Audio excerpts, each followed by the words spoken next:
الحمد لله نحمده ونستعينه ونستغفره ونعوذ بالله من شرور أنفسنا ومن سيئات أعمالنا من يهده الله فلا مضل له ومن يضلل فلا هادي له وأشهد أن لا إله إلا الله وحده لا شريك له وأشهد أن محمدا عبده ورسوله أما بعد فإن خير الحديث كتاب الله وخير الهدي هدي محمد صلى الله عليه وسلم وشر الأمور محدثاتها وكل محدثة بدعة وكل بدعة ضلالة وكل ضلالة في النار رب اشرح لي صدري ويسر لي أمري واحلل عقدة من لساني يفقهوا قولي رب اعوذ بک من همزات الشیاطین واعوذ بک رب ان یحضرون اعوذ باللہ السمیع العلیم من الشیطان الرجیم یا ایہا الذین آمنوا اتقوا اللہ وذروا ما بقی من الربا ان کنتم مؤمنین فإن لم تفعلوا فأذنوا بحرب من اللہ ورسولہ وَإِن تُبْتُمْ فَلَكُمْ رُءُوسُ أَمْوَالِكُمْ لَا تَظْلِمُونَ وَلَا تُظْلَمُونَ۔ یہ قرآن کریم کی سورۃ البقرہ آیت 278 اور 279 دو آیات میں نے آپ کے سامنے پڑھی ہیں۔ ان دونوں آیات میں اور ان سے پہلے بھی آیت 275 سے لے کر 279 تک اللہ رب العزت نے ایک ایسے گناہ کا ذکر فرمایا ہے جسے نبی صلی اللہ علیہ وسلم نے کبیرہ گناہوں میں سے شمار کیا ہے۔ گناہ بہت سے ہیں، چھوٹے ہیں، بڑے ہیں، کبیرہ ہیں، صغیرہ ہیں، اور ان میں سے خاص طور پر جن گناہوں کے بارے میں نبی صلی اللہ علیہ وسلم نے فرمایا کہ وہ کبیرہ ہیں، وہ ایک حدیث میں آپ نے 7 گنوائے اور ارشاد فرمایا صحیح بخاری و مسلم کی حدیث اجتنبوا السبع الموبقات، 7 ہلاکت خیز گناہوں سے بچ جاؤ۔ اور جب ان 7 گناہوں کا ذکر فرمانا شروع کیا تو سب سے پہلے فرمایا الشرک باللہ، کبیرہ گناہوں میں سے سب سے پہلا بڑا گناہ اللہ کے ساتھ شرک کرنا۔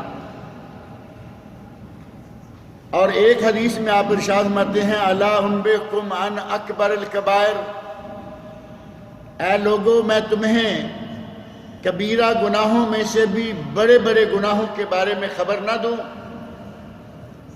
تو اس وقت بھی آپ نے سب سے پہلے جس گناہ کا ذکر کیا وہ الشرک باللہ ہی ہے۔ ان احادیث کے علاوہ نبی صلی اللہ علیہ وسلم کی بہت ساری احادیث ہیں جن میں بعض بڑے بڑے گناہوں کا ذکر کیا گیا ہے، حتیٰ کہ علامہ ذہبی رحمۃ اللہ علیہ نے ایک کتاب تالیف فرمائی جس کا نام رکھا الکبائر، وہ گناہ جو کہ بہت بڑے بڑے ہیں، اور اس میں علامہ ذہبی رحمۃ اللہ علیہ نے 70 گناہ ذکر کیے۔ آپ اندازہ کریں کہ ہم چند ایک بڑے بڑے گناہ کہیں گے کہ چلیں زنا ہے، شراب نوشی، چوری ڈاکہ یا شرک، 70 بڑے بڑے گناہ صرف ایک کتاب میں علامہ ذہبی رحمۃ اللہ علیہ نے ذکر کیے ہیں، جبکہ ایک کتاب علامہ ابن حجر حیثمی رحمۃ اللہ علیہ نے لکھی ہے جس کا نام ہے الزواجر عن اقتراف الکبائر، کبیرہ گناہوں سے روکنے والے تازیانے۔ اس کتاب میں انہوں نے 200 سے زیادہ کبیرہ گناہوں کا ذکر کیا، اور اگلی جلد میں جلد 2 میں اور 200 کے قریب، یعنی کم و بیش 400 کبیرہ گناہوں کا تذکرہ اہل علم نے اپنی کتابوں میں کیا ہے۔ ان میں سے ہر گناہ سے بچنا، ہر گناہ سے بچنے کی کوشش کرتے رہنا، یہ ہمارا فرض ہے، ہماری ذمہ داری ہے۔ اور نبی صلی اللہ علیہ وسلم کا مزاج گرامی بات کو سمجھانے کے لیے آپ مختلف انداز اختیار فرمایا کرتے تھے۔ کبھی آپ کہتے کہ تمہیں معلوم ہے فلاں چیز کیا ہے، لوگوں کی توجہ ہو جاتی کہ آپ کیا پوچھنا چاہتے ہیں، جیسا کہ آپ نے پوچھا اتدرون من المفلس، کیا جانتے ہو کہ فقیر کون ہے، مسکین کون ہے؟ سارے صحابہ کرام توجہ کر کے، ہر آدمی کے دل میں بات آ گئی، کہنے لگے کہ فقیر وہ ہے، مسکین وہ ہے، من لا درہم لہ ولا دینار، جس کے پاس درہم و دینار کوئی نہ ہو۔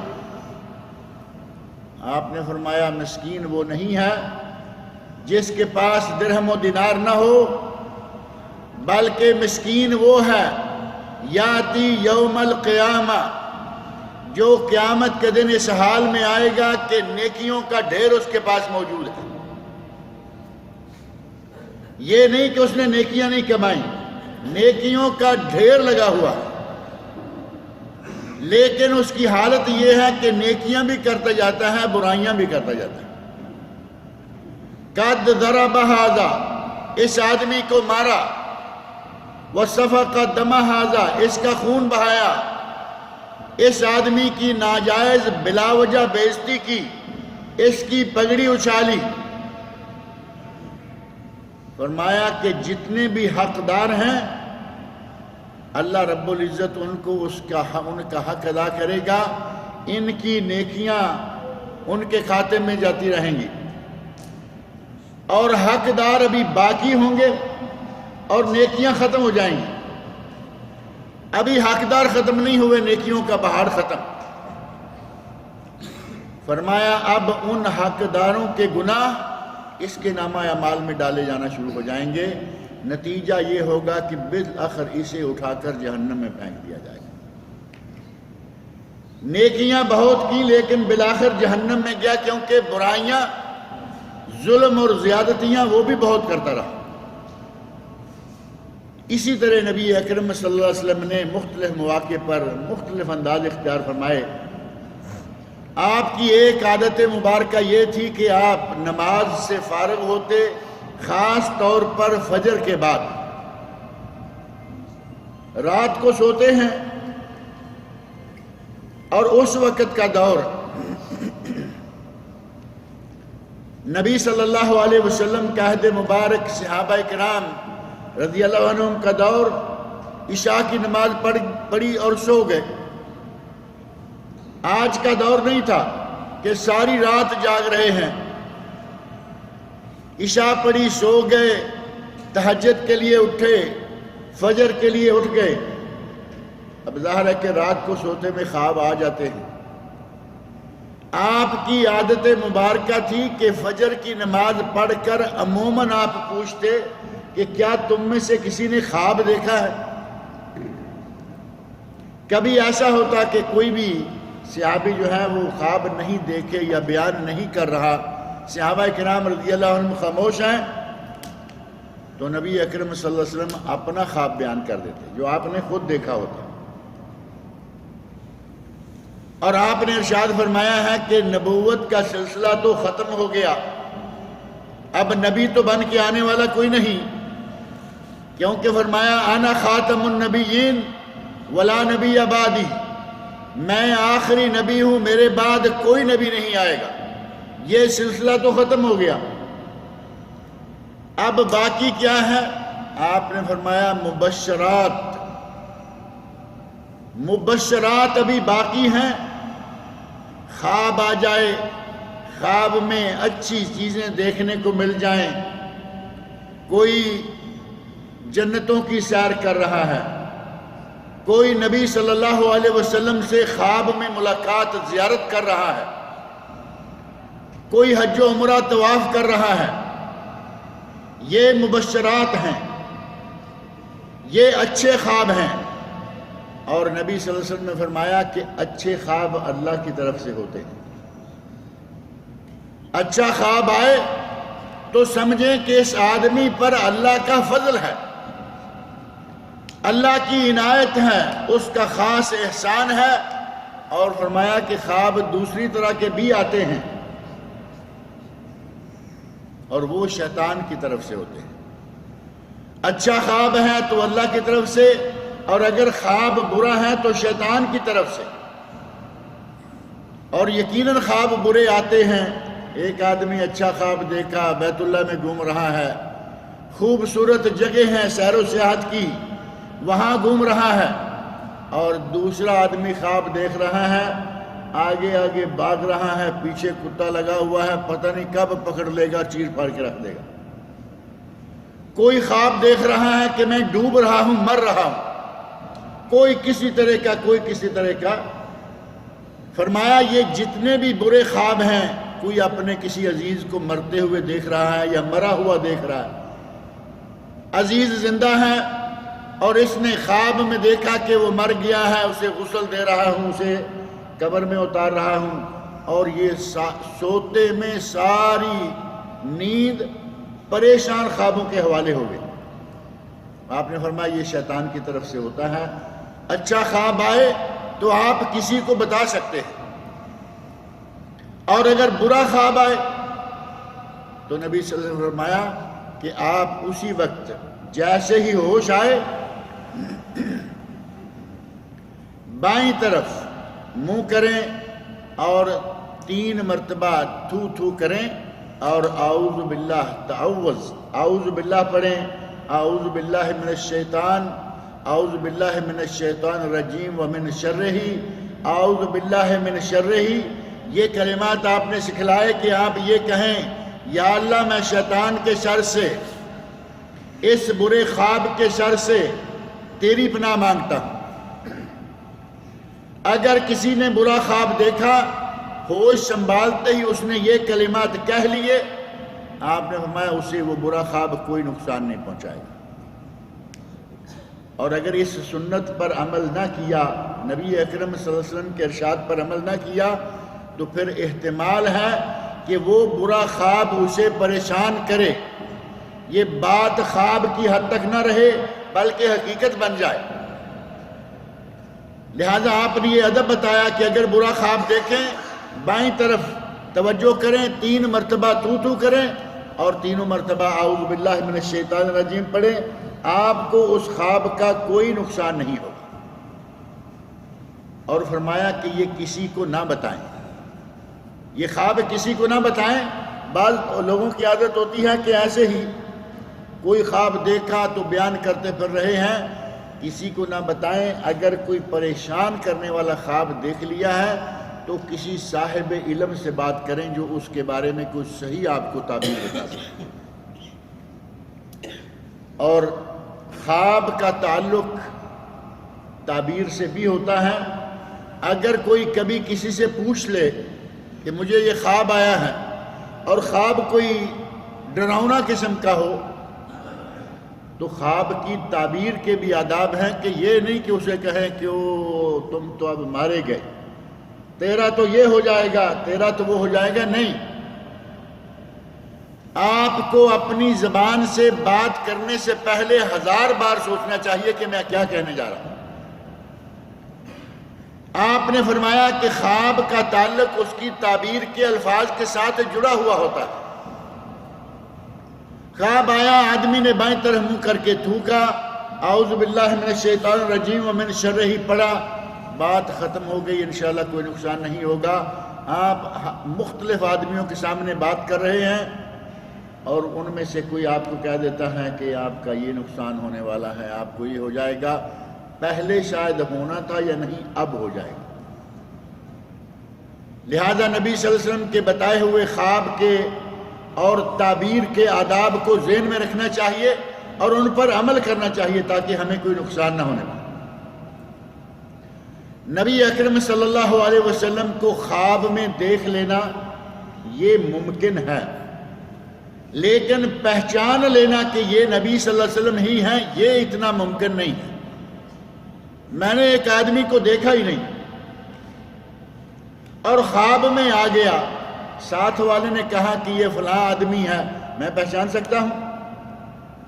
ساتھ والا ہو سکتا ہے جھوٹ بول رہا ہو. ہمارے یہاں یہ بڑا معروف ہے، ہر آدمی کہہ رہا ہے جی مجھے خواب میں نبی پاک کی زیارت ہوئی ہے. آج مجھے خواب میں نبی پاک کی زیارت ہوئی. اسے پوچھے نبی پاک صلی اللہ علیہ وسلم کا چہرہ مبارک، آپ کا قد کاٹ، آپ کے چہرہ مبارک کے نقش و نگار کچھ بھی معلوم نہیں. ایک بزرگ سا آدمی تھا، بزرگ سا آدمی تھا. نبی پاک صلی اللہ علیہ وسلم یقیناً بزرگ سے تھے، بلکہ دنیا بھر کے تمام بزرگوں سے زیادہ مقدس بزرگ تھے، لیکن بزرگ سا تھا. یہ کوئی نشانی تھوڑی ہے. صحابی خواب دیکھے، خواب میں نبی اکرم صلی اللہ علیہ وسلم کی زیارت ہو اور صبح اٹھ کے کہے کہ مجھے رات نبی پاک صلی اللہ علیہ وسلم کی زیارت ہوئی ہے. سیدھی سی بات ہے کہ اس نے نبی پاک کو دیکھا ہوا ہے. اس کی اس بات کا اعتبار کیا جائے گا. میں خواب دیکھوں میں نے نبی صلی اللہ علیہ وسلم کو دیکھا نہیں ہے، میری بات کا اعتبار نہیں ہوگا، الا یہ کہ وہ آدمی ہو جس نے نبی صلی اللہ علیہ وسلم کی ذات گرامی، نبی صلی اللہ علیہ وسلم کے قد کاٹ، آپ کے چہرہ مہرہ، آپ کے بال، آپ کی رنگت، آپ کی چال ڈھال، جس نے ان باتوں کو بہت زیادہ پڑھا، اتنا پڑھا کہ اگر آپ واقعی سامنے آ جائیں تو وہ پہچان لے کہ یہ نبی صلی اللہ علیہ وسلم ہے. اگر کوئی ایسا آدمی خواب میں دیکھ کر کہے کہ میں نے خواب میں نبی صلی اللہ علیہ وسلم کی زیارت کی ہے تو مانا جا سکتا ہے. 5 وقت کی پابندی سے نماز پڑھنے والا نہیں، کبھی مسجد میں آ گیا جمعہ پڑھ لیا، کبھی عید کی نماز پڑھ لی، اور چوتھے 5ویں دن آپ سن رہے ہیں مجھے نبی پاک کی زیارت، مجھے نبی پاک کی زیارت. یہ زیارت جو ہے یہ قابل اعتبار نہیں ہے. غرض یہ کہ اگر اچھا خواب دیکھیں کسی کو بیان کر سکتے ہیں، لیکن اگر آپ جانتے ہیں کہ یہ اچھا ہے، نبی صلی اللہ علیہ وسلم کے بارے میں خواب میں کہتے رہنا کہ مجھے زیارت ہوئی ہے، یہ بہت بڑی ذمہ داری کی بات ہے. لیکن اس کے بارے میں یہ بات ہمیں معلوم نہیں کہ نبی صلی اللہ علیہ وسلم کے بارے میں کہنا کہ دیکھا ہے یہ صحیح بھی ہے یا نہیں. آپ خود فرمایا کرتے کہ میں نے آج خواب میں یہ دیکھا ہے. صحابہ میں سے کسی نے نہیں بتایا. آپ کہتے ہیں کہ میں نے آج خواب یہ دیکھا ہے. مختلف مواقع پر نبی صلی اللہ علیہ وسلم کے مختلف خواب معلوم ہیں. ایک دن فجر کی نماز پڑھی، سلام پھیرا، صحابہ کی طرف متوجہ ہوئے، رخ انور پھیرتے ہی کہا کیا تم میں سے کسی نے کوئی خواب دیکھا ہے؟ کوئی صحابی نہیں بولا، کسی نے کوئی بات نہیں کی. آپ نے فرمایا کہ میں نے خواب دیکھا ہے، آتانی آتیان، میرے پاس 2 آنے والے آئے. اب نبی صلی اللہ علیہ وسلم کے پاس آنے والے کون ہو سکتے ہیں؟ شیطان تو آ نہیں سکتا. شیطان تو نبی صلی اللہ علیہ وسلم کے قریب بھی نہیں پھٹک سکتا. اب آتانی آتیان کون ہے؟ اللہ کی طرف سے فرشتے آئے. آپ فرماتے ہیں کہ وہ آئے اور انہوں نے مجھے فرمایا اٹھیے. میں اٹھا. کہتے ہیں انطلق انطلق، ہمارے ساتھ روانہ ہو جائیے، ہمارے ساتھ چلیے. اور میں ان کے ساتھ چل دیا. اب نبی اکرم صلی اللہ علیہ وسلم کو اللہ رب العزت نے اپنی خاص نگرانی میں رکھا ہوا تھا. یہ تو نہیں کہ کوئی بھی پکڑے گا اور آپ اٹھ کے چل دیں گے اس کے ساتھ. آپ چلے. آپ فرماتے ہیں کہ تھوڑی دور گئے، میں نے ایک آدمی کو دیکھا، ایک بہت بڑا چٹان نما پتھر ہے، اس پتھر کے ساتھ ایک آدمی کا سر کچلا جا رہا. سر پہ پتھر مارتے ہیں، سر ظاہر ہے کہ کچومر نکل جاتا ہے. چھوٹا سا پتھر ہو اس سے سر پھٹ جاتا ہے، اور اگر چٹان نما پتھر ہوگا تو کیا ہوگا؟ سر کا ایک دم کیما ہو جاتا ہے، پتھر لڑک کر تھوڑی دور جاتا ہے۔ فرمایا کہ وہ پتھر پکڑ کے لانے کے لیے جاتے ہیں، اتنے میں سر پھر برابر جس طرح کا تھا اسی طرح کا ہو جاتا ہے۔ دوبارہ پتھر مارتے ہیں، سر کا دوبارہ کھچومر نکل جاتا ہے۔ یہ سلسلہ مسلسل جاری ہے۔ میں نے اپنے ساتھ والے دونوں سے پوچھا کہ یہ کون ہے؟ تو وہ کہتے ہیں انطلق انطلق، آپ چلیے ہمارے ساتھ آگے بڑھیے۔ میں آگے چل دیا۔ آگے ایک آدمی کو دیکھتا ہوں کہ لوہے کا آنکس، کوئی چیز، کنڈے باز چیزیں بنی ہوتی ہیں کسی چیز کو کھینچنے کے لیے، یہاں اس کی باچھوں میں ڈالا گیا، پیچھے گدی تک کھینچ کر چیر دیا گیا۔ ناک میں ڈالا گیا، ناک کے نتھنے میں پیچھے گدی تک چیر دیا گیا، اور پھر آنکھ میں ڈالا گیا اور پیچھے گدی تک چیر دیا گیا۔ یہ تینوں چیزیں چیری گئیں۔ اب وہ اس طرف یہی عمل کرنے لگے تو یہ تینوں چیزیں صحیح ہو گئیں۔ اب وہ چیرے گئے، اب معاملہ ادھر آ گیا۔ میں نے پوچھا کہ یہ کون ہے؟ مجھے کہا گیا کہ آپ آگے چلیے، انطلق انطلق، آگے چلیے۔ میں آگے چل دیا۔ آگے دیکھتا ہوں کہ ایک بہت بڑا تندور ہے، تندور جس میں روٹی پکائی جاتی ہے، تندور ہے، نیچے سے بہت بڑا ہے اور اوپر سے تنگ ہے۔ تندور تو سارے اسی طرح کے ہوتے ہیں، نیچے سے بڑے ہوتے ہیں، اوپر سے منہ تنگ ہوتا ہے۔ آپ نے فرمایا کہ اس میں بہت زیادہ شور مچا ہوا ہے، مرد ہیں، عورتیں ہیں، ننگے ہیں، چیخ رہے ہیں، چلا رہے ہیں۔ نیچے سے آگ کا بہت بڑا بگولا اٹھتا ہے تو ان کی چیخیں اور بڑھ جاتی ہیں۔ میں نے پوچھا کہ یہ کون ہے؟ تو مجھے کہا گیا کہ آپ آگے چلیے، آپ کو بتائیں گے کہ یہ کون ہے۔ انطلق انطلق، آگے بڑھا تو دیکھا کہ خون کی نہر ہے، نہر بہہ رہی ہے لیکن اس میں پانی نہیں، اس میں پانی نہیں، اس میں شہد نہیں، اس میں دودھ نہیں، بلکہ اس میں کیا ہے؟ خون ہے، خون کی نہر ہے۔ ایک آدمی اس میں گوتے کھا رہا ہے، اس میں گوتے کھاتے ہوئے باہر نکلتا ہے، باہر سے فرشتہ پتھر مارتا ہے، دوبارہ پلٹ کر واپس جا گرتا ہے۔ میں نے پوچھا کہ یہ کون ہے؟ تو کہتے ہیں کہ چلیے آگے بڑھیے ہمارے ساتھ اور آگے آئیے۔ آگے بڑھا تو میں نے دیکھا کہ ایک بہت خوبصورت مکان آ گیا، سونے چاندی کی اینٹوں سے، ہیرے جواہرات سے جڑا ہوا، انتہائی خوبصورت مکان۔ میں نے اپنے ساتھیوں ان دونوں سے کہا کہ کیا میں اندر داخل ہو جاؤں؟ تو انہوں نے کہا ابھی نہیں۔ اندر آپ داخل ہوں گے، ابھی نہیں کا معنی واضح ہے نا کہ آپ یقیناً اندر داخل ہوں گے، لیکن ابھی نہیں۔ جب دوبارہ آئیں گے تو پھر آپ کو اس میں داخل ہونے دیا جائے گا۔ نبی اکرم صلی اللہ علیہ وسلم فرماتے ہیں کہ میں نے یہ سارے مناظر دیکھے، یہ سارے لوگ دیکھے۔ میں نے کہا کہ کہاں تک لیے جاؤ گے؟ مجھے یہ تو بتاؤ کہ یہ کیا ہے۔ اب باری باری ان دونوں نے مجھے سارے واقعات کے بارے میں بتانا شروع کیا۔ کہا کہ پہلا آدمی جس کا بہت بڑے پتھر کے ساتھ سر کچلا جا رہا تھا، اور یہ خواب کس کا ہے؟ نبی صلی اللہ علیہ وسلم کا خواب ہے، اور نبیوں کا خواب برحق ہوتا ہے، اس میں کبھی بھی کمی بیشی نہیں ہوتی، اور نبیوں کو ہماری طرح کے خواب بھی نہیں آتے۔ نبیوں کو ڈراؤنے خواب تو شیطان کی طرف سے ہوتے ہیں، اور شیطان نبیوں کے قریب نہیں آتے۔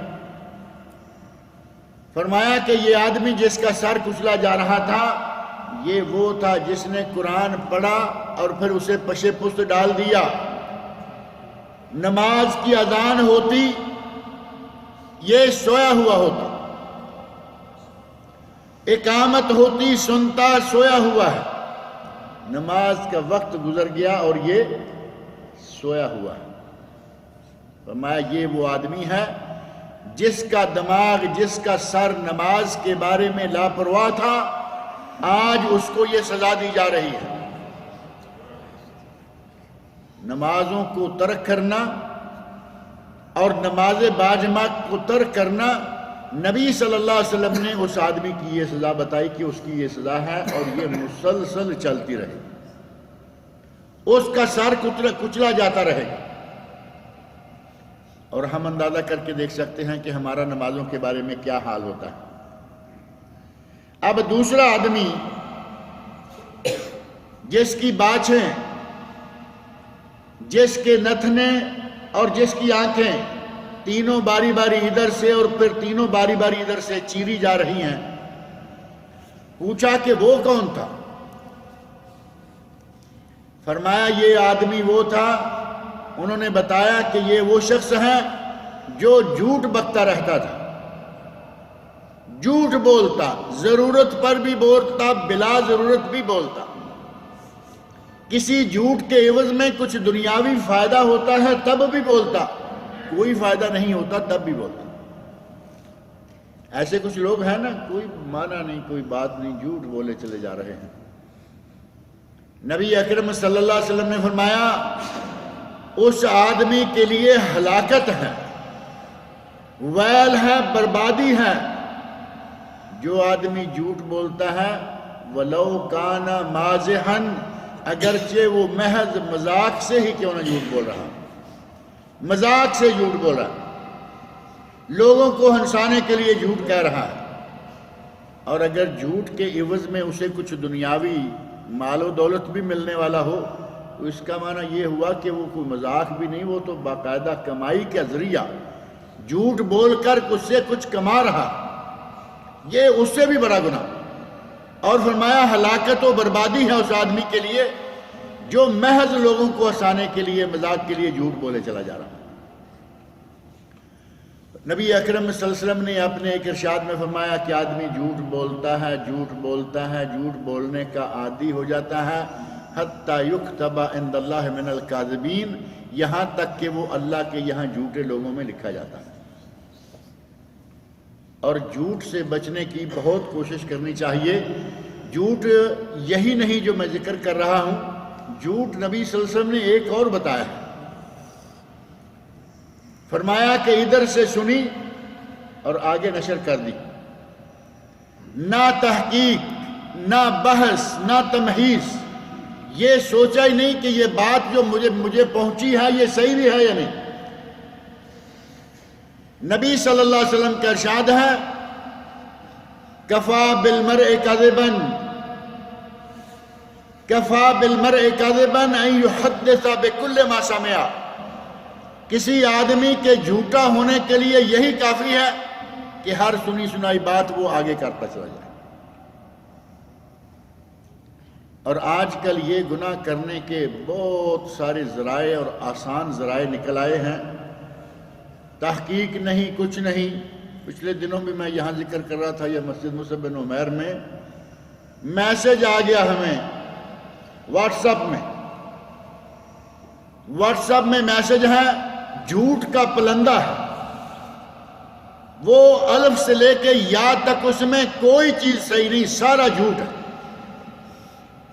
ادھر سے آیا، ہم نے جتنے ہمارے پاس لوگ ہیں سب کو سینڈ کر دیا، اور کچھ چیزیں ایسی آج کل نکلی ہوئی ہیں، ایک ہی مرتبہ آپ کریں تو کم از کم 250 آدمی کو میسج چلا جائے گا، ایک ٹچ سے صرف۔ اب 2 4 6 اگر اس طرح کے گروپ بنائے ہوں تو کیا ہوگا، 1000-1200 کو آپ دو منٹ بھی نہیں لگیں گے، 1000-1200 آدمی کو میسج چلا جائے گا، اور میسج سراسر جھوٹا ہے۔ پچھلے دنوں کچھ میسج بڑے معروف ہوئے، کہا گیا کہ شیخ احمد نے خواب دیکھا ہے اور یہ اور وہ دیکھا ہے۔ علامہ ابن باز رحمۃ اللہ علیہ، سعودی عرب کے مفتی اعظم سابقہ، ان کا باقاعدہ ایک رسالہ، ایک کتابچہ ہے اس کے رد میں کہ یہ شیخ احمد کا خواب بالکل جھوٹا۔ لوگوں سے کہا جایا کرتا تھا کہ یہ تمہیں جو دے رہا ہوں اس کی 30 کاپیاں کر کے بانٹو۔ اس وقت تک یہ message send system, voice message اور ریٹن میسج نہیں تھے، باقاعدہ لکھا ہوا پیپر پر لکھا ہوا ہے، کہا کہ یہ پیپر ہے، نیچے نوٹ ہے، اس کی 30 کاپیاں سینڈ کریں، 30 کاپیاں تقسیم کریں۔ اور کبھی کبھی یہ بھی لکھا ہوتا تھا کہ فلاں آدمی نے اس کی 30 کاپیاں تقسیم کی، راتوں رات کروڑ پتی، اور دوسرے کروڑ پتی نے انکار کیا تو راتوں رات روڈ پتی، روڈ پہ آ گیا۔ عجیب قسم کی دھمکیاں، فلاں نے تقسیم کیا اس کو یہ رنگ لگ گیا، اور فلاں نے انکار کیا اس کی ٹانگ ٹوٹ گئی۔ اور وہ انداز آج پھر پہلے سے زیادہ خطرناک انداز سے ہمارے سامنے آ گیا۔ ابھی واٹس ایپ میں یا جتنے بھی آج کل سوشل میڈیا کے ذرائع ہیں ان میں میسج آتا ہے اور آگے لکھا ہوا ہے کہ اس میسج کو 20 آدمی 30 آدمی کو سینڈ کریں، اور یہ بات باقاعدہ تجربہ سے ثابت ہو گئی ہے کہ جو آدمی 30 آدمیوں کو سینڈ کرتا ہے اس کا یہ اور یہ فائدہ ہو جاتا ہے۔ اب کمزور ایمان تو فوری طور پر کرے گا کہ فائدہ ہونا چاہیے، 30 آدمیوں کو سینڈ کرنے میں کیا ہوتا ہے ہمارا۔ اور کچھ لوگ وہ ہیں کہ جو ذرا کمزور تو نہیں ہوتے، تھوڑی سی جان ہوتی ہے، ان کے لیے اگلا جملہ لکھا ہوا ہے، اگر یہ میسج 30 آدمیوں کو سینڈ نہ کیا تو راتوں رات کوئی نہ کوئی مصیبت آنے کا خطرہ ہے۔ وہ آدمی کے فوری طور پر رونگٹے کھڑے ہو جاتے ہیں، کہیں مصیبت میں سینڈ کرو۔ نبی صلی اللہ علیہ وسلم ارشاد فرماتے ہیں کفا بالمرء کذبا، اس آدمی کے جھوٹا ہونے کے لیے یہ کافی ہے ان یحدث بکل ما سمع، جو سنے وہ آگے پہنچاتا جائے، کوئی تحقیق نہیں، کوئی سچ اور جھوٹ کا فرق نہیں۔ اگر اس طرح کا آدمی ہے تو نبی صلی اللہ علیہ وسلم فرما رہے ہیں کہ اس کا کیا انجام ہے؟ باچھیں، نتھنے اور آنکھیں ادھر سے چیر کر گردن تک، اور پھر دوسری باری آئی، دوسری باری کا چیرا شروع کرنے تک یہ پھر تیار ہے، پھر یہ اس کی سزا ہے۔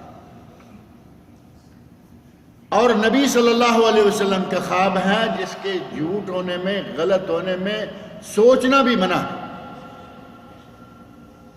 لہذا آج کے سوشل میڈیا سے فائدہ اٹھائیں جتنا آپ کا جی چاہے، لیکن جائز صحیح طریقہ سے۔ سوشل میڈیا میں بہت فائدے کی باتیں ہیں، بہت اچھی اچھی چیزیں ہیں۔ ابھی یہی درس ہیں، تھوڑی دیر کے بعد آپ کو، آپ کے دوست احباب کو دور دراز تک پہنچ جائے گا، لیکن اگر کھولنے کے بعد آپ نے تھوڑا اور آگے کھول لیا کہ درس بھی تو دیکھ لیا ہے، اب آگے کچھ اور بھی دیکھ لیں تو کیا حال ہوگا؟ کیونکہ غلاظت اور گندگی سے بھرا ہوا ہے یہ سسٹم۔ اگر آپ نے ذرا لاپرواہی کی، ایمانی کمزوری ذرا بھی سامنے آ گئی تو درس کے بعد مجرا شروع ہو جائے گا، آپ نے مزے سے بیٹھ کے دیکھنا شروع کیا، آگے اور گندے سے گندی چیزیں شروع ہو گئیں۔ اپنے آپ پر کنٹرول رکھ کے یہ چیزیں دیکھیں، اور یہ جتنی غلط سلط باتیں آتی ہیں آگے آگے آگے تحقیق کریں، کیا یہ بات واقعی قرآن و سنت کے مطابق صحیح ہے، اور کیا میں واقعی اسے آگے کروں تو اس کا کوئی فائدہ ہوگا؟ اگر صحیح ہے، قرآن و سنت پر مبنی ہے، کوئی میڈیکل مشورہ ہے، کر دیجئے۔ لیکن اگر اسی طرح کی باتیں ہیں کہ یہ اتنا کریں گے تو یہ ہو جائے گا، یہ نہ کریں گے تو وہ ہو جائے گا، ایسے میسیجز کو آگے سینڈ کرنا بالکل گناہ ہے۔ نبی صلی اللہ علیہ وسلم فرماتے ہیں کہ یہ آدمی بھی جھوٹا شمار ہوگا، اور آخرت کی سزا آپ کے سامنے ہے۔ تیسرے لوگ جو تندور میں، جن کی چیخیں اٹھ رہی ہیں، ننگے ہیں، مرد ہیں، عورتیں ہیں، پوچھا کہ یہ کون تھے تو فرمایا کہ یہ زانی بدکار مرد اور عورتیں ہیں۔ اللہ رب العزت ہمیں سب گناہوں سے محفوظ رکھے۔ زانی، بدکار، بد کردار لوگوں کا یہ انجام ہے کہ وہ آگ کے تندور میں ڈالے ہوئے ہیں، تندور کا اوپر سے منہ تنگ ہے، یہ بھی نہیں کہ کوئی چھلانگ مار کے نکل جائیں۔ آگ کا شعلہ آتا ہے، جیسے تیز شعلہ آتا ہے پھر چیخیں اور زور سے اٹھتی۔ شعلہ آئے نہ آئے، صرف آگ ہی آرام سے جل رہی ہو تو کیا یہ کافی نہیں ہے؟ کیا کتنا برداشت آدمی کر پائے گا؟ آج کی اس دنیا کی آگ کا ایک انگارہ اپنی ہتھیلی پہ رکھے، 1 منٹ پورا نکالنا ناممکن لگتا ہے۔ کبھی کبھی لوگ انعام کے لالچ میں 1 منٹ گزارنے کی ہمت کرتے ہیں، سینکڑوں میں سے شاید ہزاروں میں سے کوئی ایک ہے کہ ہاتھ جلا لے گا، لیکن اسے معلوم ہے کہ مجھے 1 لاکھ اتنے پیسے مل جائیں گے۔ 1 منٹ آدمی 1 لمحہ برداشت نہیں ہوتا، اور وہ آگ بھی اس دنیا کی آگ سے 70 گنا زیادہ گرم ہے۔ جہنم کی آگ اس دنیا کی آگ سے 70 گنا زیادہ گرم۔ اللہ رب العزت مجھے آپ سب کو اس آگ سے محفوظ رکھے۔ نبی صلی اللہ علیہ وسلم نے فرمایا کہ یہ چیخیں مارنے والے، آپ کو بتایا گیا کہ یہ چیخیں مارنے والے وہ لوگ ہیں جو زناکار تھے، مرد ہیں، عورتیں ہیں۔ جو آدمی نہر میں، خون کی نہر میں غوطے کھا رہا ہے، باہر نکلنے لگتا ہے، اس کو پتھر مارا جاتا ہے اور دوبارہ اسی نہر کے اندر بھیج دیا جاتا ہے، فرمایا یہ سود خور تھا، جو دنیا میں سود کھاتا تھا۔ اور سود خوری کے آج ہم نے بہت سارے ذرائع بنا رکھے ہیں۔ ایک وہ لوگ ہیں جو بینک میں پیسے رکھے اور بڑے سکون سے، بڑے مزے سے رچتا پچتا کھائے جا رہے ہیں۔ اللہ رب العزت نے قرآن کریم میں یہ جو میں نے آیات پڑھی تھی سورہ بقرہ کی 275 سے لے کر 279 تک، ان آیات میں اللہ رب العزت نے ارشاد فرمایا ہے کہ وہ لوگ جو سود کھاتے ہیں، سود لیتے ہیں، ان لوگوں کا حال نبی صلی اللہ علیہ وسلم نے بھی بتایا، اور قرآن کریم میں اللہ نے فرمایا یا ایھا الذین آمنوا اتقوا اللہ، اے ایمان والو، اے وہ لوگو جو ایمان لے آئے ہو، اللہ کا تقوی اختیار کرو، اللہ سے ڈر کے رہو، وَذَرُوا مَا بَقِيَ مِنَ الرِّبَا، آج پتہ چل گیا ہے کہ سود حرام ہے، اپنا اصل راس المال لے لو اور سود آج سے ہی چھوڑ دو۔ ہم یہ بات عمر بھر سے سنتے آ رہے ہیں، سود حرام ہے، سود حرام ہے، سود حرام ہے، لیکن ادھر سے سنتے ہیں، مسجد میں سنا، اس کان سے سنا، اس سے نکال دیا، اور وہ سود جمع ہو رہا۔ اللہ رب العزت نے فرمایا اگر تم مومن ہو، ان کنتم مومنین، اگر تم مومن ہو تو سودی کاروبار چھوڑ دو، سود کا حصہ چھوڑ دو، اپنی اصل راس المال لے لو۔ فَإِن لَّمْ تَفْعَلُوا، اگر سن کر سمجھ کر معلوم ہو جانے کے بعد بھی تم نے یہ نہ کیا، سود لینا نہ چھوڑا، فَأَذَنُوا بِحَرْبٍ مِّنَ اللَّهِ وَرَسُولِهِ، تو پھر اللہ اور اس کے رسول کے ساتھ جنگ کے لیے تیار ہو جائے۔ کوئی گناہ ایسا نہیں ہے جس گناہ کے بارے میں یہ دھمکی دی گئی ہو کہ اللہ اور اس کے رسول کے ساتھ، اور یہ دھمکی ہماری گیدڑ بھبکی نہیں، اللہ رب العزت کا ارشاد گرامی ہے۔ ہم تو دھمکی دیتے ہیں، پیچھے کچھ بھی نہیں ہوتا، کس وقت غبارے سے ہوا نکل جائے۔ رب کائنات کی طرف سے یہ کہا جا رہا ہے اگر تم نے سود کا حکم معلوم ہو جانے کے باوجود سود لینا نہ چھوڑا، فَإِن لَّمْ تَفْعَلُوا، اگر تم نے سود ترک نہ کیا، فَأَذَنُوا بِحَرْبٍ مِّنَ اللَّهِ وَرَسُولِهِ، تو پھر اللہ رسول کے ساتھ جنگ کے لیے تیار ہو جاؤ۔ اتنا سخت حکم کسی دوسرے گناہ کے بارے میں اللہ رب العزت نے نہیں دیا۔ وَإِن تُبْتُمْ، اگر تم توبہ کر لو، پیسہ رکھا ہوا ہے، سود کے کھاتے میں رکھا ہوا ہے، سیونگ اکاؤنٹ ہے، فرمایا اگر تم توبہ کر لو فَلَكُمْ رُؤُوسُ أَمْوَالِكُمْ، تو اصل مال تمہارا حق ہے وہ آپ نکال لو۔ بینک میں رکھا ہوا ہے اصل مال، راس المال، کیپٹل تمہارا ہے، لیکن سود کی ایک پائی بھی تمہارے لیے حلال نہیں۔ فرمایا فَلَكُمْ رُؤُوسُ أَمْوَالِكُمْ، تمہارا اصل مال تمہارا ہی ہے، لا تظلمون ولا تظلمون، نہ تم کسی پر ظلم کرو اور نہ تم پر ظلم کیا جائے۔ اور پہلی آیات میں اللہ رب العزت نے ارشاد فرمایا یمحق اللہ الربا ویربی الصدقات، آیت نمبر 276، اللہ تعالیٰ سود کو مٹاتا ہے اور صدقات کو بڑھاتا ہے۔ سود کو مٹاتا کیسے ہے؟ 12% 14% تو بڑھتا نظر آ رہا ہے۔ ہمیں تو معلوم ہے کہ پچھلے سال ہم نے 50,000 رکھا تھا اور آج ہمارا 70,000 ہے، تو یہ سود گھٹتا پھر کیسے؟ اللہ رب العزت کے ارشاد پر یقین ہے یا نہیں ہمارا؟ اللہ رب العزت نے فرمایا ہے کہ سود گھٹتا ہے اور صدقات بڑھتے ہیں۔ معنی کیا ہوا؟ ہمیں نظر آئے یا نہ آئے، سود کا پیسہ کبھی خیر لے کے نہیں آتا، وہ خود بھی جائے گا اور ساتھ گھر کا اصل پیسہ بھی لے کے جائے گا۔ کبھی گاڑی میں نقصان، کبھی گھوڑے میں نقصان، کبھی گھر میں نقصان، کبھی بیوی بیمار، کبھی بچہ بیمار، کبھی یہ ہو رہا کبھی وہ ہو رہا۔ ہم تو نہیں سمجھ پائیں گے نا کہ یہ کیا ہو رہا ہے۔ یہ حرام کے پیسے کی نحوست ہے، یہ سود کی بے برکتی ہے، اس کے نتیجے میں یہ ساری پریشانیاں آگے آ رہی ہیں۔ یہ ہے یمحق اللہ الربا، اللہ سود کو گھٹاتا ہے، ویربی الصدقات، اور صدقات کو بڑھاتا ہے، واللہ لا یحب کل کفار اثیم، اللہ رب العزت کسی ناشکرے اور گناہگار سے محبت نہیں رکھتا۔ اور ارشاد فرمایا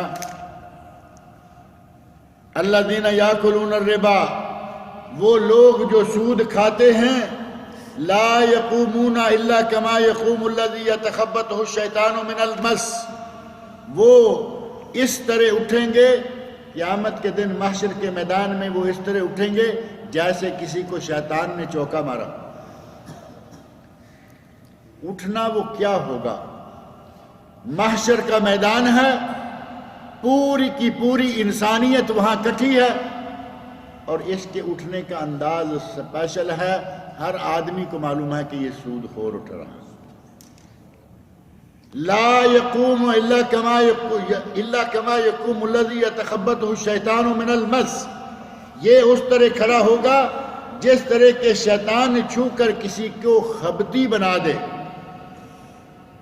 شیطان چھوتا ہے تو مرغی شروع ہو جاتی ہے، مرغی تو معروف ہے نا، آپ دیکھتے ہیں مرغی والے کا کیا حال ہوتا ہے، کس طرح وہ تڑپ رہا ہے، کس طرح وہ پورا جسم اس کا کانپ رہا ہے۔ اٹھے گا، اللہ کا حکم ہے اٹھو، اٹھ کے کھڑا نہیں رہ سکے گا، بلکہ عدالت الہی کا روب اتنا ہوگا محشر کے میدان میں،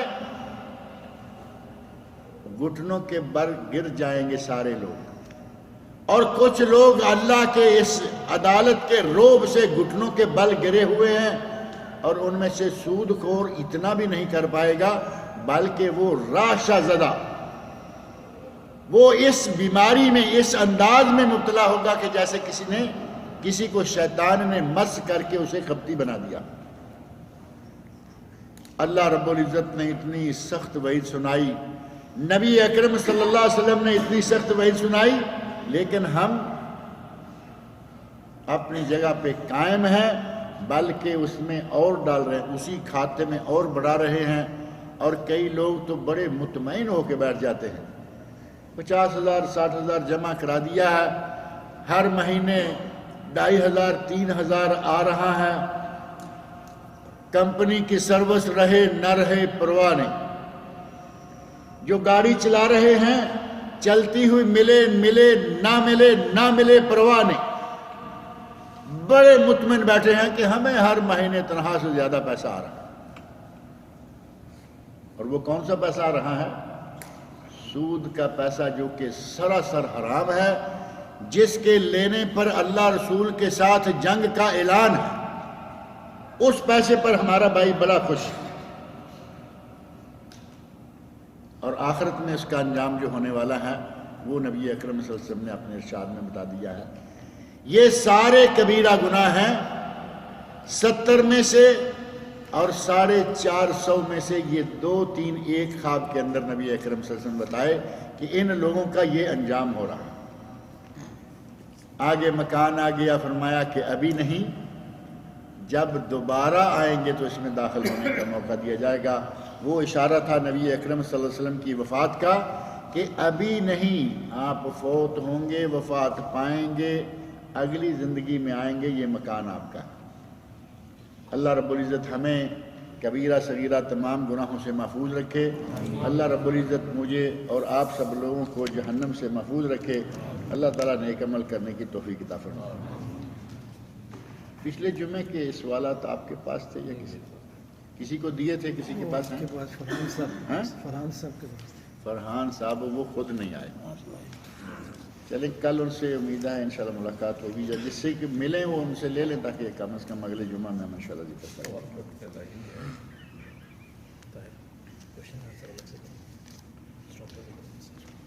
سید امجد نے لکھا ہے کہ میرے بھائی سید مجیب الرحمان گردوں کے عارضہ میں مبتلا ہیں، جن کا آپریشن ہونے والا ہے. سارے بھائیوں سے درخواست ہے کہ ان کے لیے دعا کریں کہ اللہ رب العزت ان کے آپریشن کو کامیاب کرے اور انہیں شفائے کاملہ و عاجلہ عطا فرمائے. ہمارے ایک عزیز دوست بھائی شفیع اللہ کے والد محترم پچھلے ہفتے قضائے الہی سے وفات پا گئے ہیں. وہ شفیع بھائی میرا خیال یہاں آج ہیں، یعنی پچھلے ہفتے تھے وہ. ان کے لیے والد صاحب کے لیے دعا کریں کہ اللہ رب العزت ان کی مغفرت فرمائے، ان کی بشری کوتاہیوں کو اللہ تعالیٰ معاف کرے، اللہ تعالیٰ ان کو جنت الفردوس میں اعلیٰ مقام عطا فرمائے. اور بھی جتنے مریض ہیں، بیمار ہیں، اللہ رب العزت تمام مسلمان مریضوں بیماروں کو شفائے کاملہ عاجلہ عطا فرمائے. اور جو لوگ فوت ہو گئے ہیں، نیک تھے، اہل توحید تھے، اللہ رب العزت ان کو جنت الفردوس میں اعلیٰ مقام عطا فرمائے. کسی فقیر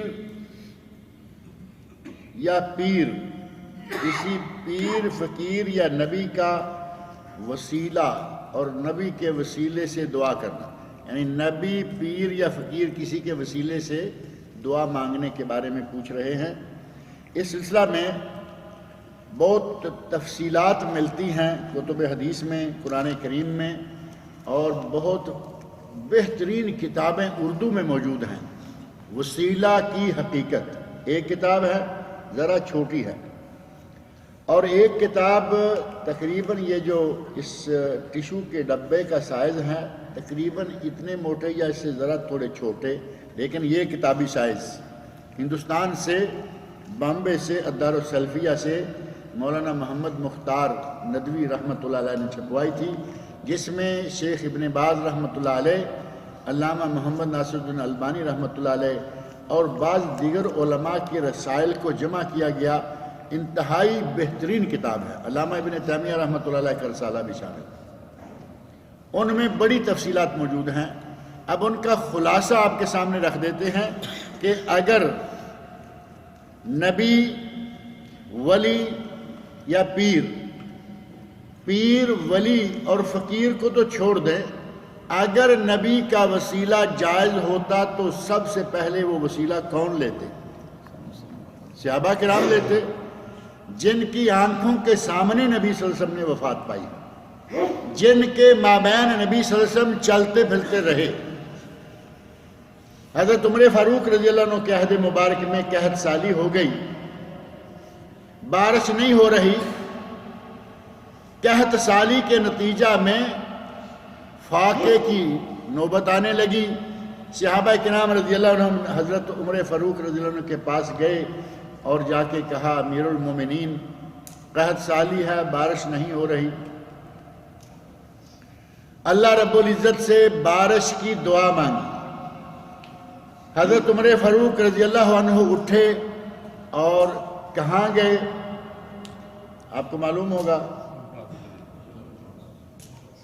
عمر فاروق رضی اللہ عنہ مدینہ منورہ میں ہے، پہلی بات، اور نبی صلی اللہ علیہ وسلم کی قبر مبارک کہاں ہے؟ مدینہ منورہ میں ہے۔ حضرت عمر فاروق رضی اللہ عنہ نبی صلی اللہ علیہ وسلم کی قبر مبارک پر نہیں گئے، آپ نے اس جگہ میں اپنے دفتر میں جہاں یا مسجد نبوی میں جہاں صحابہ نے دوستوں نے سوال کیا وہیں سے ہاتھ اٹھا کے یہ نہیں کہا کہ اے اللہ اپنے نبی کے صدقے ہمیں بارش عطا فرما۔ کیا کیا؟ حضرت عباس رضی اللہ عنہ کے گھر گئے۔ حضرت عباس نبی صلی اللہ علیہ وسلم کے چچا ہیں، سگے چچا، اور چچے تو بہت تھے، یہ مسلمان چچا ہے۔ چچا تو ابو لہب بھی تھا نا، سگے چچا، زندہ چچا عباس رضی اللہ عنہ زندہ ہیں، اور نبی کے چچا ہیں، صحابی ہیں، اس سے بڑا ولی اور کون ہوگا؟ ولی ہیں لیکن زندہ ہیں۔ ان کے پاس گئے اور کہا عباس جب تک نبی صلی اللہ علیہ وسلم زندہ تھے ہم آپ سے جا کے دعا کروایا کرتے تھے، اب وہ فوت ہو چکے ہیں، آپ ہمارے ساتھ چلیے اور ہمارے لیے بارش کی دعا کیجیے۔ باہر لے کے گئے، صلاۃ الاستسقاء پڑھی جو کہ مسنون نماز ہے۔ صلاۃ الاستسقاء کے بعد حضرت عباس نے دعا منگائی، اور حضرت عباس نے کہا یا اللہ یہ لوگ مجھے تیرے نبی کا چچا بنا کے لے آئے ہیں، چچا سمجھ کے لے آئے ہیں، کسر نفسی، تواضع اتنی کہ سارے لوگوں نے ان سے درخواست کی کہ وہ جا کے دعا مانگیں، اب وہ ہوا کی طرح غبارے کی طرح پھولے نہیں، کہا یا اللہ تو جانتا ہے کہ میں تو کچھ نہیں لیکن تیرے نبی کا چچا سمجھ کے لے آئے ہیں، ہمیں بارش عطا فرما۔ اللہ رب العزت نے بارش عطا فرمائی۔ اب وسیلے کا طریقہ کیا ہوا؟ قبر والے سے مانگنا ہے یا زندہ سے؟ ولی ہو اور زندہ ہو، یہ وسیلہ اختیار کریں۔ صحابہ کرام نے یہ کیا۔ 3 آدمی جو غار میں بند ہو گئے تھے انہوں نے اپنے عمل کا وسیلہ پیش کیا، واقعہ مشہور ہے نا۔ ان تینوں میں سے ہر آدمی نے اللہ کے سامنے یہ کہا یا اللہ میں نے یہ جو عمل کیا ہے تو جانتا ہے کہ تیرے لیے کیا تھا، ہمیں یہاں سے نجات عطا فرما۔ تینوں نے باری باری کہا، اللہ رب العزت نے وہ اتنا بڑا پتھر، چٹان نما پتھر غار کے منہ سے ہٹا دیا اور وہ باہر نکلا۔ دنیا میں اللہ رب العزت نے جان بخشی، اور انہی نیک عملوں کے نتیجہ میں اللہ آخرت میں بھی فائدہ دے گا۔ اور 2 یہ ہوئے، اور تیسرا ایک کسی نیک زندہ آدمی کا وسیلہ، اس سے دعا کروانا۔ اب یہ بھی نہیں کہ زندہ آدمی کہیں بیٹھا ہے، ہم یہاں بیٹھ کے کہیں یا اللہ میرے اس پیر کی برکت سے، یا اللہ میرے اس پیر کے وسیلہ سے، بالکل جائز نہیں۔ عمر فاروق چل کر عباس کے گھر میں گئے، مسجد نبوی میں یا اپنے دفتر میں بیٹھے ہوئے نہیں کہہ دیا، بلکہ گھر میں گئے، پیر سے جا کے بات کریں، اگر وہ پیر ننگا نہیں بیٹھا ہوا، یہ بھی ساتھ میں یہ ذمہ رکھیں۔ ہمارے پیروں کا تو یہ عالم ہے کہ بدبخت ننگے بیٹھے ہوئے ہیں اور پیر کہلوا رہے ہیں، اور لوگوں کی حماقت کی انتہا ہو گئی ہے۔ آدمی ننگا جانور کی طرح بیٹھا ہوا ہے، اپنی بیوی کو ساتھ لیا ہوا ہے، بیٹی کو ساتھ لیا ہوا ہے، زیارت کروا رہے ہیں۔ اگر کوئی انسانوں میں سے پیر ہے، نیک ہے، پاک باز ہے، اس کے پاس جائیے، اس سے دعا کروائیے، جائز ہے، یہ وسیلہ ثابت ہے۔ صحابہ کرام نے یہ وسیلہ اختیار کیا، عباس رضی اللہ عنہ کے پاس گئے۔ نیک عمل کا وسیلہ جائز ہے، صحیح بخاری مسلم کی حدیث ہے، نبی اکرم صلی اللہ علیہ وسلم نے وہ واقعہ بیان فرمایا ہے 3 آدمیوں والا۔ اور تیسرا وسیلہ ہے اللہ رب العزت کے اسماء حسنہ اور صفات علیہ کا، یا اللہ تو دینے والا ہے، یا اللہ تو رزق دینے والا ہے، یا اللہ تو اولاد دینے والا ہے، یا اللہ تو ہمارا خالق ہے، مالک ہے، قادر ہے، قدیر ہے، اللہ کے اسماء حسنہ ذکر کریں اور کہیں کہ یا اللہ مجھے یہ دے دے، یا اللہ میری یہ مصیبت دور کر دے، اللہ مصیبت دور کرے گا۔ یہ 3 طریقے ہیں وسیلے کے، ہم نے اصل تینوں چھوڑ دیے اور ننگے پیروں کے وسیلے اختیار کرنا شروع کر دیے۔ اللہ رب العزت ہمارے ایسے بھائیوں کو ہدایت عطا فرمائے۔ یو کے گورنمنٹ نے 6000 یتیم سیرین بچے ان کو گود لینے کی تنظیم کا اعلان کیا ہے۔ سوریا کے جو مسلمان بچے ہیں، اہل سنت ہیں، وہی بھاگے ہیں نا، وہاں سے جو باہر کے ملکوں میں بھاگے ہیں وہ اہل سنت، اور اندر کون ہے؟ اندر شیعہ ہیں، اندر کون ہیں؟ صفوی ہیں، اندر بشار الاسد اور اس کے پارٹی کے لوگ ہیں۔ کہتے ہیں کہ 6000 آدمی جو سیرین بچے ہیں ان کو گود لینے کی تنظیم کا اعلان کس نے کیا ہے؟ یو کے گورنمنٹ نے، یو کے لندن والوں نے، برطانیہ والوں نے۔ اب برطانیہ میں لوگ کون ہیں؟ مسلمان یقیناً ہیں، لیکن سارے تو مسلمان نہیں ہیں نا، زیادہ تر لوگ وہاں کے کافر ہیں، عیسائی ہیں، یہودی ہیں، غیر مسلم ہیں۔ اور یہ تنظیم جو ہے اس کے تحت کوئی بھی یو کے کا شہری ان بچوں کو گود لے سکتا ہے، عیسائی بھی لے سکتا ہے، مسلمان بھی لے سکتا ہے، وہاں رہتا ہوا سکھ بھی یو کے بڑے نیشنل ہیں، سکھ بھی لے سکتا ہے۔ اب اگر یہ بچے سکھوں کے ہاتھ میں گئے تو کون بنیں گے؟ سکھ۔ عیسائیوں کے گھر میں گئے تو کون بنیں گے؟ عیسائی۔ جس کے گھر میں جائیں گے وہ بچے تو معصوم ہیں بیچارے، کوئی 1 سال کا ہے، کوئی 2 سال کا ہے، کوئی 4 سال کا ہے، حتیٰ کہ غیر مسلم بھی ان بچوں کو گود لینے کی غیر مسلموں کو بھی اجازت ہے۔ تو ایسی صورت میں کیا زیادہ سے زیادہ مسلمانوں کو ان بچوں کو گود میں نہیں لینا چاہیے؟ ایسی صورت میں مسلمانوں کو چاہیے کہ وہ 6000 بچہ ہی مسلمانوں کے گھروں میں جائے، تاکہ کوئی بچہ دین فطرت سے باہر نہ نکلنے پائے۔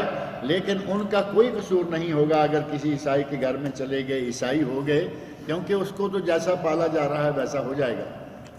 نبی اکرم صلی اللہ علیہ وسلم نے ارشاد فرمایا ہے، ما من مولود الا یولد علی الفطرہ، کوئی بھی بچہ ایسا نہیں ہے سوائے اس کے کہ وہ فطرت پر پیدا ہوتا ہے، وہ مسلمان پیدا ہوتا ہے۔ فَأَبَوَاهُ يُهَوِّدَانِهِ او يُنَصِّرَانِهِ او يُمَجِّسَانِهِ، اس کے ماں باپ ہیں جو کوئی یہودی بنا دیتا ہے، کوئی عیسائی بنا دیتا ہے، کوئی مجوسی بنا دیتا ہے۔ جیسے گھر میں بچہ پروان چڑھے گا، جو پالنے والے ہوں گے وہ اپنا دین سکھائیں گے، وہ سیکھ جائے گا۔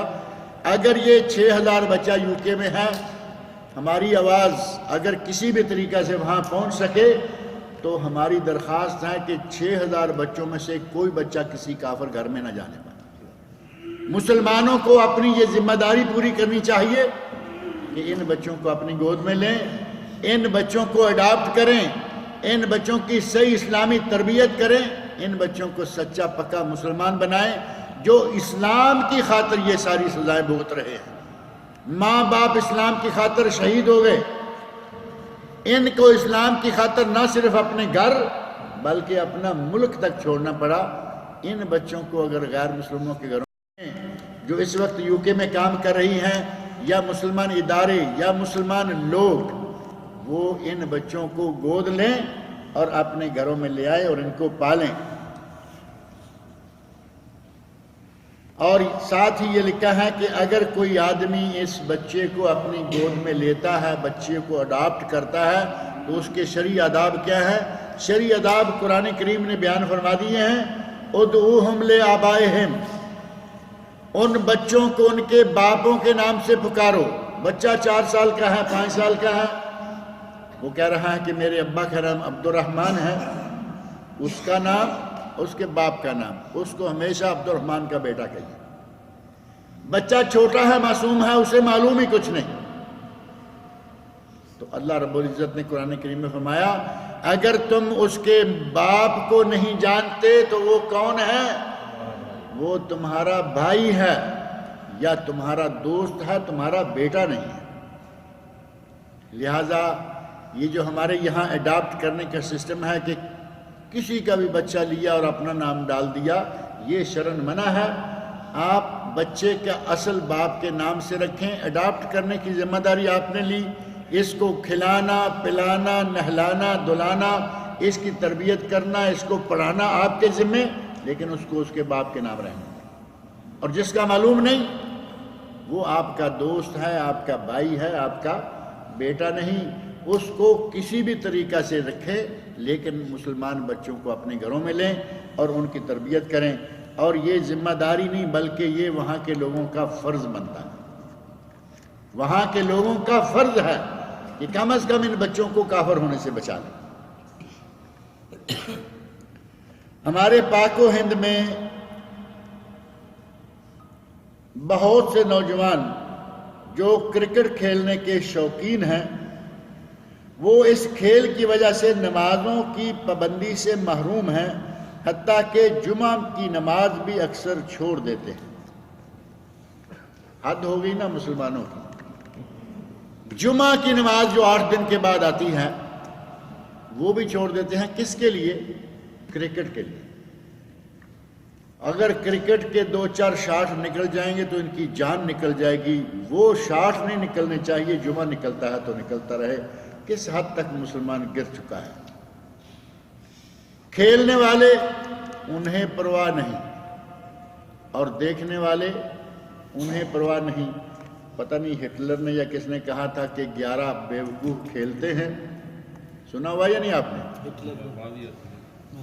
11 بیوقوف کھیلتے ہیں، 11,000 بیوقوف گراؤنڈ میں دیکھتے ہیں اور 11 لاکھ بار۔ اس وقت کی بات تھی۔ ہم یہ نہیں کہتے کہ یہ سارے بیوقوف ہی ہوتے ہیں، لیکن دینی حمیت اور غیرت بھی تو ہونی چاہیے۔ جمعے کی نماز آپ کھیل کے لیے چھوڑ دیں گے؟ 5 نمازوں کی پابندی کرتے ہوئے اگر کوئی کھیلتا ہے تو کھیلنے سے منع کوئی نہیں کرتا، لیکن نمازوں کا ضیاع، جمعے کا ضیاع، نبی صلی اللہ علیہ وسلم نے فرمایا کہ اگر کسی کے 3 جمعے اس طرح کے کرتوتوں سے نکل جائیں وہ اسلام سے نکل جاتا ہے۔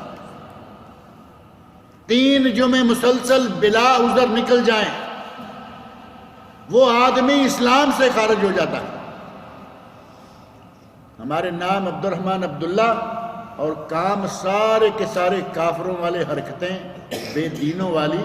اللہ رب العزت ہمارے ایسے پلیئروں کو، ایسے شائقین کو لاکھوں ریال لاکھوں روپے خرچ کر کے دوسرے ملکوں میں جا کے ہم کرکٹ دیں۔ پیسہ ہے خرچ کریں، لیکن کم از کم نمازوں کی پابندی کریں۔ اللہ رب العزت مجھے اور آپ سب لوگوں کو نیک عمل کی توفیق عطا فرمائے۔ آج رات اینک میں عشاء کے بعد سید توصیف الرحمان صاحب کا خطاب ہے، جو لوگ سننا چاہیں۔